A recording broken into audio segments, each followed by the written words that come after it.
서울 외곽의 낡은 원룸촌.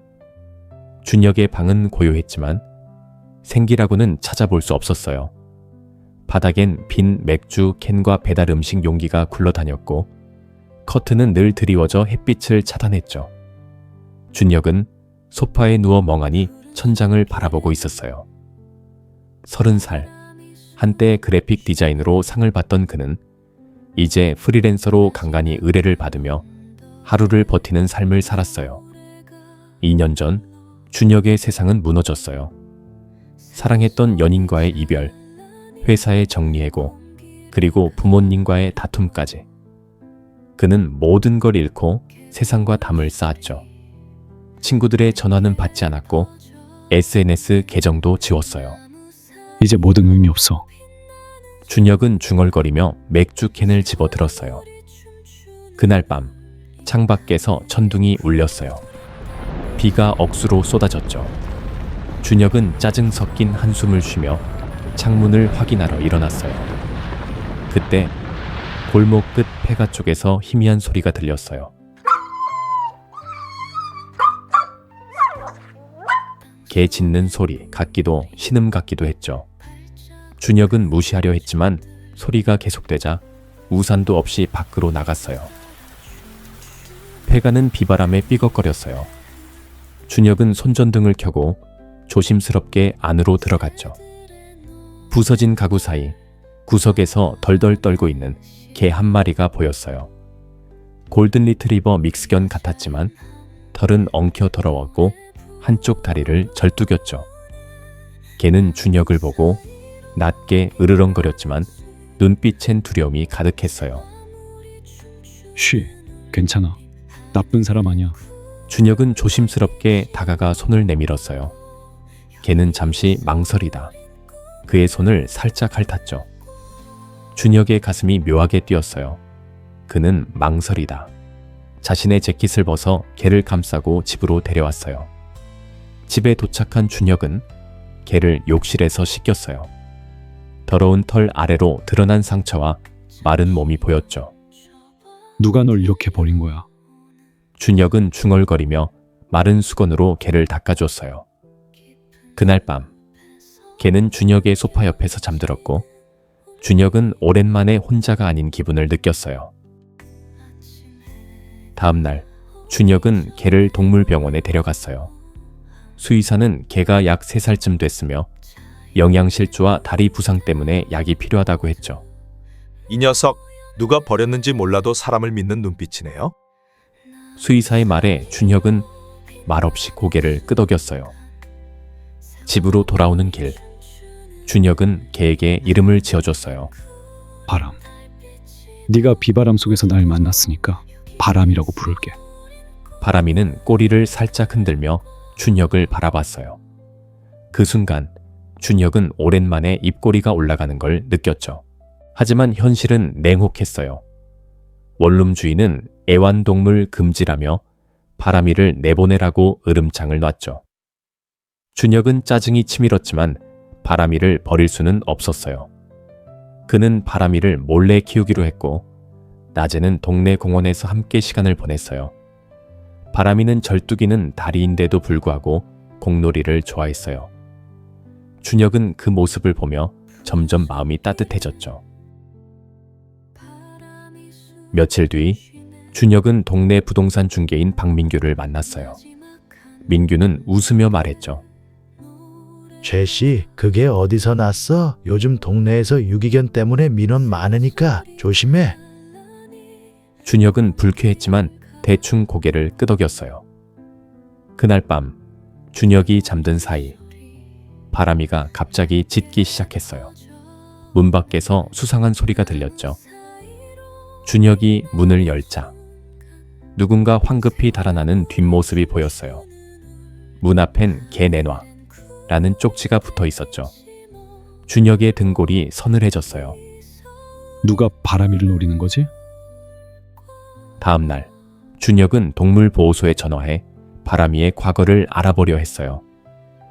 그곳에서 자원봉사자 김수연을 만났죠. 수연은 밝게 웃으며 말했어요.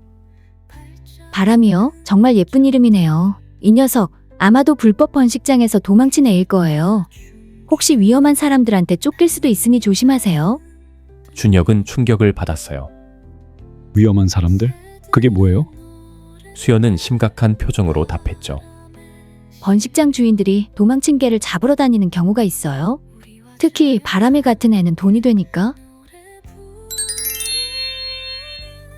준혁은 바람이를 지키기 위해서 더 조심했어요. 하지만 불안은 커져만 갔죠. 어느 날 공원에서 바람이와 산책하던 중 검은 SUV가 그들 근처에서 느리게 지나갔어요. 차 안에서 누군가 준혁을 노려보는 듯 했죠. 준혁은 바람이를 데리고 황급히 집으로 돌아왔어요. 그날 밤 준혁은 수연에게 전화해 도움을 청했어요. 수연은 보호소에 바람이를 잠시 맡기라고 제안했죠. 하지만 준혁은 고개를 저었어요. 죄송하지만 바람이는 제가 지키고 싶어요. 수연은 걱정스러운 눈빛으로 말했어요. 최준혁 씨, 이거 위험할 수 있어요. 번식장 사람들은 집요해요. 준혁은 바람이를 보며 다짐했어요. 너를 이렇게 만든 놈들한테 다시 안 보내. 절대 안 돼. 바람이는 준혁의 손을 핥으며 조용히 꼬리를 흔들었죠. 며칠 뒤 준혁은 밤늦게 편의점에 갔다가 집으로 돌아오는 길에 낯선 남자 둘에게 둘러싸였어요. 한 남자가 으르렁거리며 말했죠. 그게 어디 있어? 내놓으면 아무 일 없을 거야. 준혁은 주먹을 쥐며 버텼어요. 바람이는 내 개야. 꺼져. 그 순간 골목에서 바람이가 달려나왔어요. 누가 문을 열어놓은 사이 빠져나온 거였죠. 바람이는 준혁의 앞을 막아서며 크게 짖었어요. 절뚝이는 다리임에도 불구하고 그 기세는 위협적이었죠. 남자들은 잠시 주춤했지만 일행 중 한 명이 바람이를 향해 막대기를 휘둘렀어요. 바람아. 준혁은 본능적으로 바람이를 감싸며 막대기에 맞았죠. 어깨에 날카로운 통증이 퍼졌어요. 그때 멀리서 사이렌 소리가 들렸어요. 누군가 신고한 거였죠. 남자들은 황급히 달아났고 준혁은 바람이를 끌어안은 채 숨을 헐떡였어요. 바람아. 괜찮아? 바람이는 그의 얼굴을 핥으며 끙끙거렸죠. 준혁은 어깨를 부여잡고 집으로 돌아왔어요. 수연이 달려와 응급처치를 도왔죠. 최준혁 씨, 병원에 가는 게 낫지 않을까요? 준혁은 고개를 저으며 말했어요. 저는 괜찮아요. 바람이가 더 걱정이에요. 수연은 한숨을 쉬며 바람이를 꼼꼼히 살폈어요. 다행히도 바람이는 다치지 않았죠. 수연은 준혁에게 말했어요. 제가 경찰에 연락해서 번식장 관련 정보를 넘겼어요. 그 사람들이 잡힐 때까지 바람이를 보호소로 옮기는 게 안전하지 않을까요? 준혁은 단호히 거절했어요. 바람이는 제가 보호할게요. 이 녀석이 절 구했어요. 그 말에 수연은 미소를 지었어요. 알겠어요. 그럼 제가 도울게요. 바람이도, 준혁 씨도 지킬 방법을 찾아볼게요. 며칠 뒤 수연으로부터 갑자기 연락이 왔어요. 최준혁 씨, 박민규 씨가 번식장 사람들과 연락을 하고 있었어요. 동네 민원을 핑계로 바람이를 넘기려고 했던 것 같아 보이는데요. 준혁은 화가 치밀어 올랐어요. 민규는 준혁의 집주인과도 연결된 인물이었죠. 준혁은 민규를 찾아갔어요. 민규는 태연하게 웃으며 말했죠. 최씨, 내가 뭐 잘못했어? 그 개 때문에 동네 시끄럽잖아. 준혁은 주먹을 쥐었지만 바람이가 그의 다리를 툭 쳤어요. 바람이의 눈빛은 마치 침착해라고 말하는 듯 했죠. 준혁은 이를 악물고 돌아섰어요. 수연과 준혁은 민규의 불법 행위를 경찰에 신고했어요. 며칠 뒤 민규와 번식장 조직이 경찰에 체포됐다는 소식이 들려왔죠. 바람이는 더 이상 쫓기지 않아도 됐어요. 위기가 끝난 후 준혁은 바람이와 함께 공원에 앉아 있었어요. 바람이는 그의 무릎에 머리를 기대어 졸고 있었죠. 준혁은 문득 깨달았어요. 바람이를 만난 후로 그는 더 이상 혼자가 아니었어요. 맥주캔 대신 바람의 밥그릇을 채우고 커튼을 걷어 햇빛을 들였죠. 그는 다시 디자인 작업을 시작했고 수연의 소개로 보호소, 캠페인 포스터를 그리게 됐어요. 그러던 어느 날 준혁은 공원에서 쓰러졌어요. 스트레스와 과로로 인한 심장 이상이었죠. 사람들이 당황하는 사이 바람이는 준혁의 가슴을 발로 누르며 크게 짖었어요. 그 소리에 지나가던 간호사가 달려와 응급처치를 했죠. 바람이는 준혁이 병원으로 실려갈 때까지 그의 곁을 떠나지 않았어요. 병원에서 깨어난 준혁은 수연과 바람이를 보았어요. 수연이 눈물을 글썽이며 말했죠. 바람이 아니었으면 큰일 날 뻔한 거 알아요? 준혁은 바람이의 머리를 쓰다듬으며 속삭였어요. 고마워 바람아. 네가 날 살렸어. 몇 달 뒤 준혁은 건강을 되찾았어요. 그는 바람이와 함께 새 아파트로 이사했고 보호소에서 정식으로 바람이를 입양했죠. 준혁은 이제 동물보호 캠페인의 전속 디자이너로 일하며 수연과 함께 유기동물 구조 활동에 뛰어들었어요. 그의 방은 더 이상 잿빛이 아니었어요. 바람이의 장난감과 준혁의 스케치북으로 가득했죠. 어느 날 준혁은 공원에서 바람이와 산책하며 하늘을 올려다봤어요. 바람이는 꼬리를 흔들며 그의 곁을 뛰어다녔죠.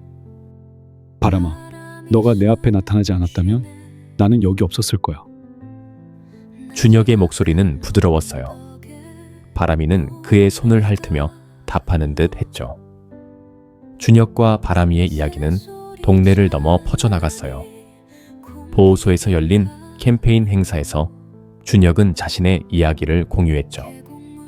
저는 제가 바람이를 구한 줄 알았어요. 근데 사실 바람이가 저를 구한 거였죠. 사람들이 박수를 쳤고 바람이는 꼬리를 흔들며 무대 위로 뛰어올랐어요.